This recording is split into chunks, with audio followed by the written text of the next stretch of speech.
Alkisah dahulu kala di Bengkulu hidup 7 perempuan bersaudara. Mereka merupakan putri Raja Wawang. Dari ketujuh bersaudara, Putri Serindang Bulan merupakan putri paling bungsu. Putri Serindang Bulan juga terkenal paling cantik. Telah banyak laki-laki ingin meminangnya tapi selalu ia tolak dengan alasan tidak ingin melangkahi keenam kakaknya. Keenam kakaknya sebenarnya berencana menikah setelah Serindang Bulan menikah. Mereka kemudian meminta agar Serindang Bulan menikah terlebih dahulu. Wahai adikku, sudah banyak laki-laki ingin meminangmu. Segeralah menikah. Jangan khawatir, kami semua akan menyusul menikah, ujar kakak tertua. Baiklah kakak, aku akan menikah. Aku berharap kakak semua cepat mendapat jodohnya. Putri Serindang Bulan menyanggupi. Raja Wawang kemudian segera menyebarkan berita bahwa putri bungsunya, Serindang Bulan, telah siap untuk menikah. Para pemuda merasa gembira. Tidak lama, seorang pangeran tampan datang menemui Raja Wawang untuk melamar Putri Serindang Bulan. Putri Serindang menerima pinangan sang pangeran tampan. Kemudian pihak kerajaan segera menyiapkan pesta pernikahan meriah. Namun, secara tiba-tiba kejadian aneh menimpa Putri Serindang Bulan. Menjelang pernikahan, wajahnya berubah menjadi buruk. Badan sang putri juga dipenuhi penyakit kulit. Ada apa dengan tubuhmu, wahai putri? Tubuhmu terkena penyakit kulit, tanya sang pangeran keheranan. Aku juga tidak tahu. Saat bangun pagi, tiba-tiba wajahku menjadi buruk, tubuhku dipenuhi penyakit kulit, ujar Putri Serindang Bulan. Pangeran menjadi merasa kecewa sehingga memutuskan untuk membatalkan pernikahan mereka. Namun anehnya, setelah pangeran tampan tersebut pergi, wajah Serindang Bulan kembali cantik. Tubuh sang putri menjadi sehat seperti sedia kala. Setiap ada laki-laki melamar, maka wajah Serindang Bulan akan berubah menjadi buruk, namun akan kembali cantik apabila pernikahan dibatalkan. Hal ini terus terulang hingga 9 kali. Pihak keluarga terutama keenam saudarinya merasa malu. Pada suatu hari, keenam saudari Serindang Bulan mengadakan rapat rahasia. Rapat tersebut menghasilkan keputusan bahwa mereka harus menyingkirkan Serindang Bulan karena dianggap sebagai sumber masalah bagi kerajaan. Salah satu dari mereka, yaitu Karangnio, awalnya menolak untuk menyingkirkan Serindang Bulan. Karangnio memang paling dekat dengan Serindang Bulan. Namun dengan penolakannya, justru Karangnio mendapat tugas untuk menyingkirkan Serindang Bulan. Kelima kakaknya meminta bukti berupa setabung darah dan irisan bagian telinga Serindang Bulan, sebagai tanda ia telah menyingkirkannya.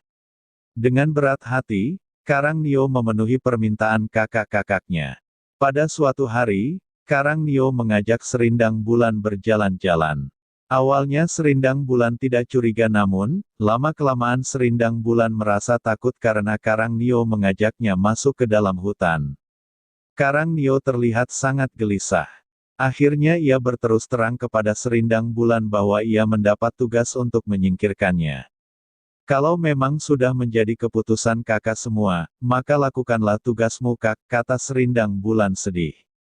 Karangnio akhirnya memutuskan untuk mengelabui kakak-kakaknya. Ia menyembelih seekor anjing hutan. Darah anjing hutan ia simpan dalam tabung. Kemudian ia melukai kuping Serindang Bulan.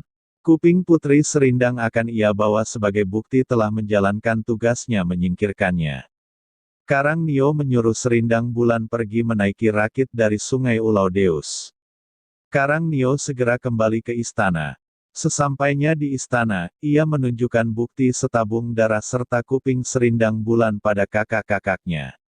Semua kakaknya merasa senang. Sementara di hutan, Serindang Bulan pergi menaiki rakit di sungai. Ia akhirnya turun di daerah Muara Setahun. Di sana, Serindang Bulan memanjat tebing.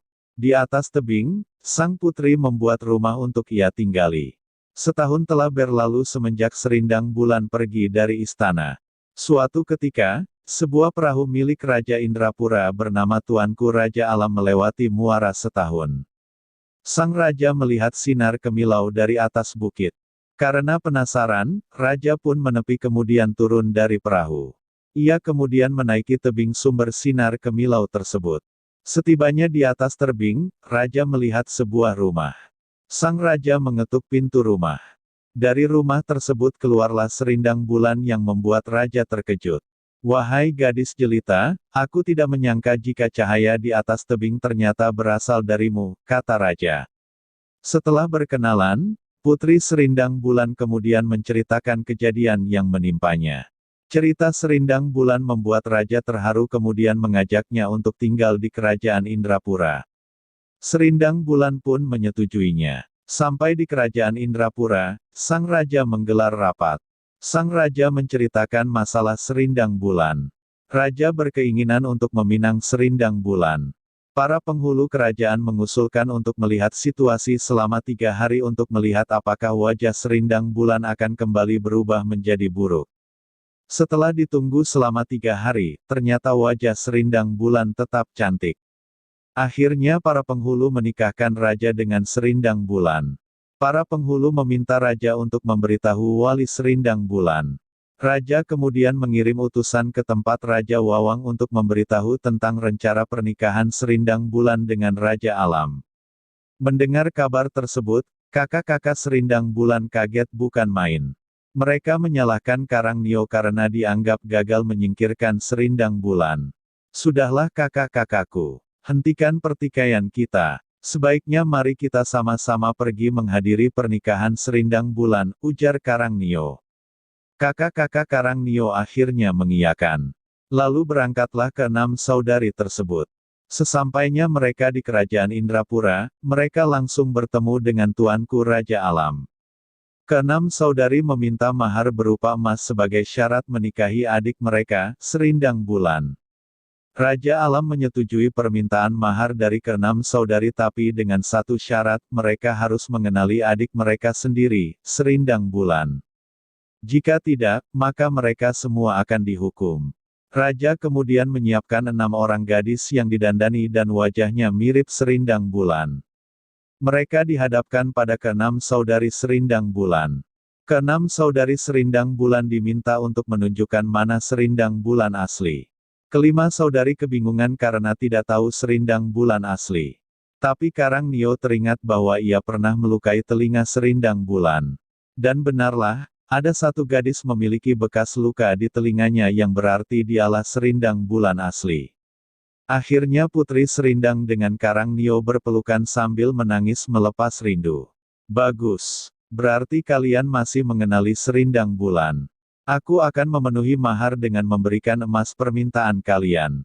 Saya anggap tidak ada lagi dendam di antara kalian," kata raja. Akhirnya tuanku Raja Alam menikahi Serindang Bulan.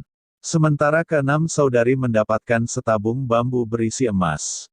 Serindang Bulan sama sekali tidak menyimpan dendam kepada kakak-kakaknya.